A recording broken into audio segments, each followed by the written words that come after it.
Guys, mabilisan lang.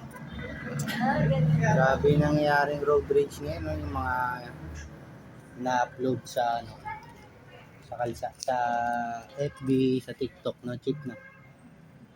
Nandito ako ngayon guys sa office warehouse. Ayan, namimili ako ng gardya. Oh. Medyo kaibigan natin mga tao dito eh. Yung mga road rage na napapabalita ngayon. Lalo na yung sa Antipolo, pinakabago sa may ano daw yun, papuntang Marilake. Grabe natin, lagi natin tatandaan guys na kapag tayo nakipag-away sa kalsada, walang mananalo, lahat talo. Una, kapag nanalo ka at ikaw yung nanaig, halimbawa, nakaargabyado ka, talo ka pa din.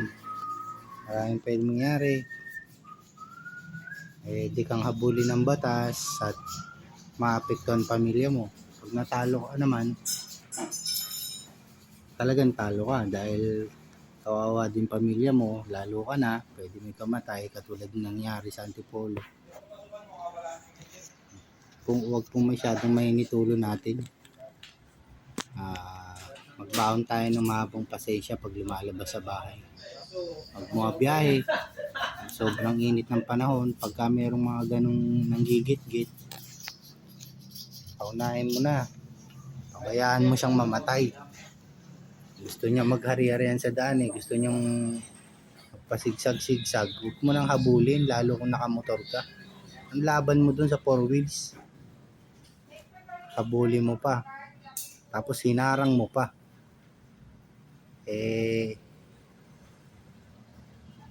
Siyempre, hindi mo naman pala alam kung may kargada, may baril.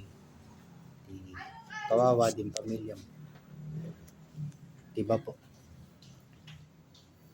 Hindi natin isipin na maraming loko sa daan. Tayo na po ang umiwas. Yun lang po.